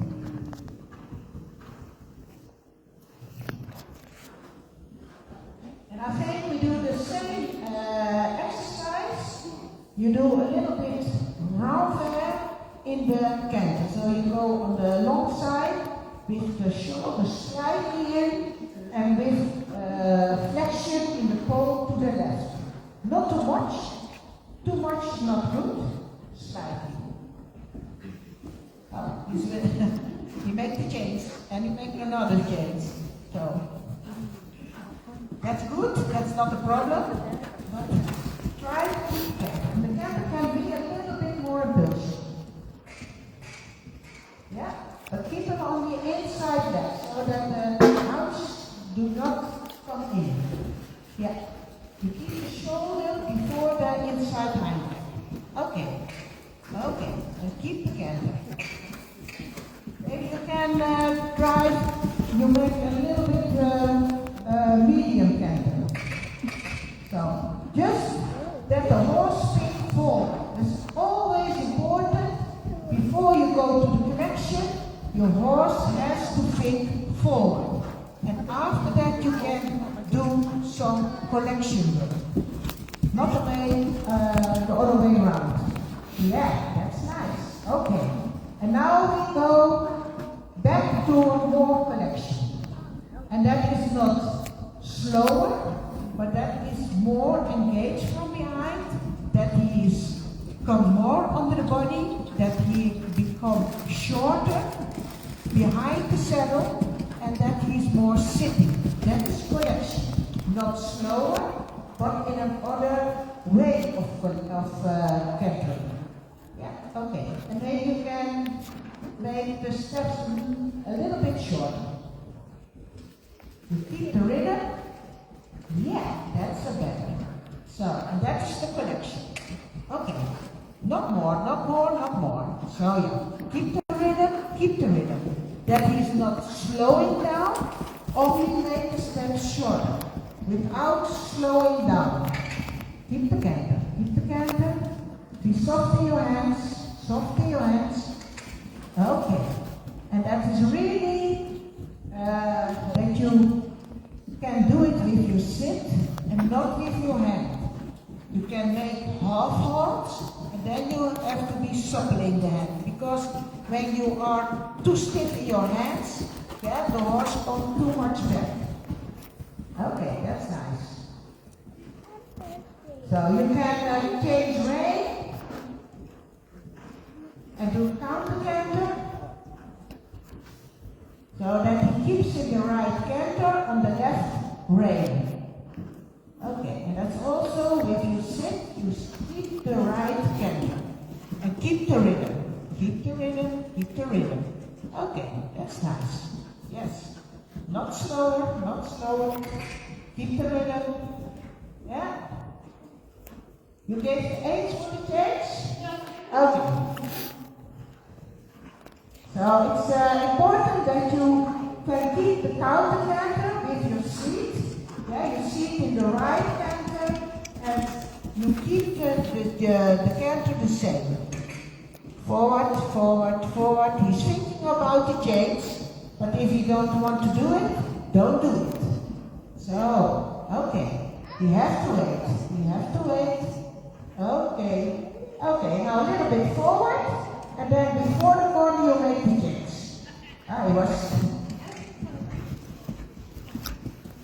And that's, of course, it's a new combination, yeah. And so he is searching for the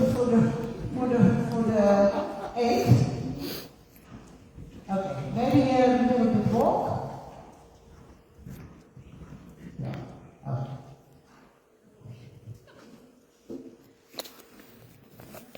That's due of the new combination, because when he's thinking of the change, he knows the changes, and he likes the changes. Yeah, so that is, it doesn't matter.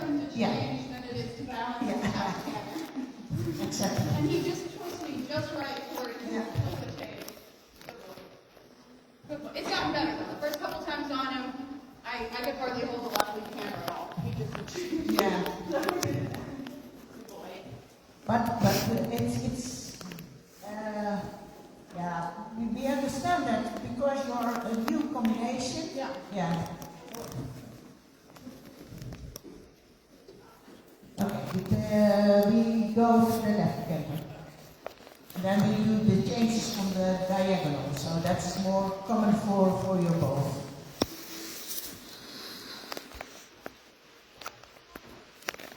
Okay, nice position.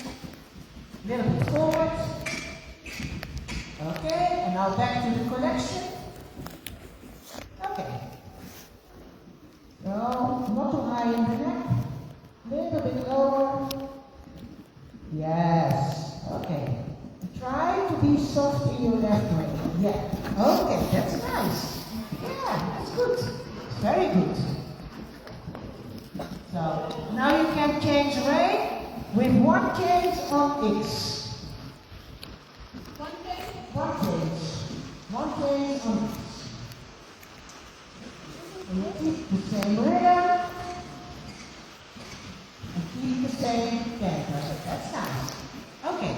And we do it also from the right to the left. Keep the tempo. Okay. Not fast, but forward. Yeah, very nice. Okay. And now you can make maybe 2 or 3 changes. Okay. Okay. 3 on the 3 steps. So, and it's nice. You can do that one more time. Then you can count for people.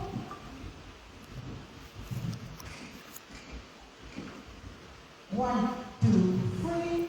Oh. the harness horse is out the window. A little bit more connection. A little bit more connection. Okay. 1, 2, 3. 1, 2, 3. Okay, that's nice. Okay. And maybe you can do the 2 times. Yeah, not too fast, not too fast, not too fast. Keep the connection. 1, 2. Yeah, I think. I gotta go away from the No, window. the other way. Good boy. Not constrained. Not too fast, not too fast.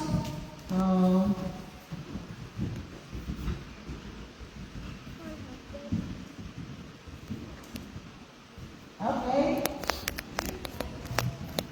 On the long side, you make a little bit transition to a medium canter. Yeah, okay, the right canter. Yeah, okay. Now you connect your arms a little bit more. Yes. Okay. 1, 2, 1, 2, 1, 2. Yeah. That's nice. Okay. Okay. So on. But you can see it's not the end. There is a lot to improve. But you can see the willingness of the horse. And he's doing so good job. He's doing just, we want to do it for the rider. And of course, there's a lot to improve, but it's such a nice horse to work with. It's so good, good mind. Yeah, of course. And he's there back in shape, and you are back in shape. Yeah. It's fine. So, Right. I think we're ready for the harness work that you guys are doing. thank you very much. Thank you, Josh. Thank you. So we still get to see athletes. Woo!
Putting this on. This was our first time doing a regional meeting. We try to do a regional meeting every year, but a lot of times it's really hard for West Coast people to get to the East Coast and vice versa.